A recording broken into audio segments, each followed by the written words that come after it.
رمضان کی جو سب سے بڑا جوڑ ہے وہ قرآن مجید کے ساتھ ہے۔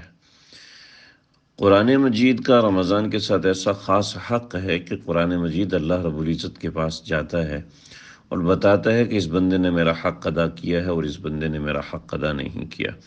یہ بڑی اہم چیز ہے۔ پورے سال میں قرآن کا حق ہے کہ 2 مرتبہ ختم کیا جائے، لیکن رمضان میں نے دیکھا ہے لوگوں کو، بچوں کو ترغیبات دی ہیں، تو لوگوں نے، بچوں نے جو قرآن مجید ختم کیا، جس پہ میں حیران رہ گیا کہ ماشاءاللہ 5 دن میں ایک قرآن ختم کر لیا، اور سامنے والا بچہ حافظ قرآن بھی نہیں۔ کہ آپ اپنے ساتھ تھوڑا سا ایک ترتیب بنائیں کہ اس رمضان میں مجھے کم سے کم 3 قرآن مجید مجھے ختم کرنے ہیں۔ 3 قرآن مجید کا اپنی ترتیب بنائیں گے۔ دیکھیں، ایک پارہ مجھے فجر کے وقت پڑھنا ہے، ایک پارہ مجھے ظہر کے وقت پڑھنا ہے، ایک پارہ مجھے رات سونے سے پہلے پڑھنا ہے۔ یہ ترتیب بنا لیں، 3 پاروں کی ترتیب رکھ لیں۔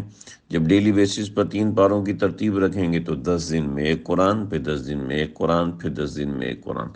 لیکن آپ ایک پارے کی ترتیب رکھیں گے تو آپ یقین کریں، آپ کرتے کرتے 2-4 دن گزریں گے تو آپ 1.5 پارہ پڑھ جائیں گے، پھر آپ 2 پارے پڑھ جائیں گے، پھر آپ کا قرآن جلدی ختم ہو جائے گا۔ 3 قرآن مجید ختم کرنا تو رمضان میں کوئی مسئلہ ہی نہیں ہے۔ لیکن میں حیران ہوتا ہوں، ماشاءاللہ کئی فیملیز ہیں جنہوں نے مقابلے میں قرآن مجید کی تلاوت کی کہ آپ روزانہ کا گھنٹہ 1.5 گھنٹہ رکھ لیں، ٹھیک ہے جی، 2 سے لے کے 3 بجے تک، 2:30 سے لے کے 4 بجے تک، عصر سے لے کے مغرب تک، یعنی ایسی ترتیب رکھیں قرآن مجید کے پڑھنے کی کہ اس رمضان میں چاہے کچھ بھی ہو ختم کرنا ہے مجھے۔ اس کا طریقہ کار دیکھ لیں، بڑا آسان ہے۔ آپ کا جو اسمارٹ فون ہے اس کے اندر آپ قرآن کی ایپ کر لیں، ایک آپ کا قرآن مجید یہاں سے شروع ہو جائے گا۔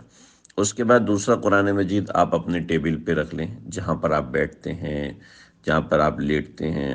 ایک قرآن مجید آپ دوسری کوئی جگہ جہاں آپ کام کرتے ہیں، جیسے خواتین ہیں وہ کچن میں وقت گزارتی ہیں، یا وہ موبائل پہ فضول گپ شپ کرنے کی بجائے قرآن مجید کی تلاوت کریں۔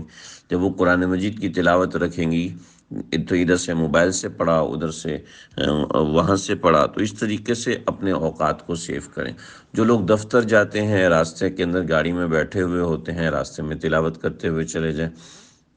اسی طریقے سے خواتین گھر میں ہوتی ہیں تو گھر میں اپنے کاموں کو تھوڑا جلدی ختم کریں، جلدی ختم کر کے قرآن مجید پہ دھیان دیں۔ جی بچے بہت زیادہ ہیں تو اس کے لیے وہی میں بتا چکا ہوں کہ کسی بڑے سے رجوع کریں۔ تو آپ اپنا ٹارگٹ رکھیں، کم از کم آپ کو 3 قرآن مجید تو ختم کرنے ہیں ہی، ٹھیک ہے، تاکہ رمضان کے آخر میں آپ کو ایک تسلی ہو کہ اس رمضان میں الحمدللہ میں نے کچھ بھی ہو 3 قرآن مجید میں نے ختم کیے ہیں۔ جب آپ کو تسلی ہوگی تو آپ انشاءاللہ موٹیویٹ بھی ہوں گے، خوش بھی ہوں گے، اور اس نوعیت کی اور بھی بہت سی چیزیں ہوں گی۔ تو یہ بنیادی چیز ہے۔ تو رمضان میں قرآن مجید کے ساتھ کیسے وقت گزارنا ہے، کوئی آپ کو زیادہ مشکل نہیں ہے، کوئی پینک سچویشن نہیں ہے، بڑے آرام سے آپ یہ کام کر سکتے ہیں، اور آپ کریں گے تو یقین کریں کہ ہوگا۔ آپ پہلے سے سوچ لیں گے کہ مجھ سے تو ہوتا نہیں ہے اور میں تو کر نہیں سکتا یا کر نہیں سکتی، تو پھر یہ کبھی بھی نہیں ہوگا۔ تو یہ بنیادی چیز ہے۔ تو قرآن کا ہمارے اوپر حق ہے، ہم اس کے مطابق تھوڑا سا اپنا وقت نکالیں گے تو دیکھیے گا بہت بہتری ہوگی۔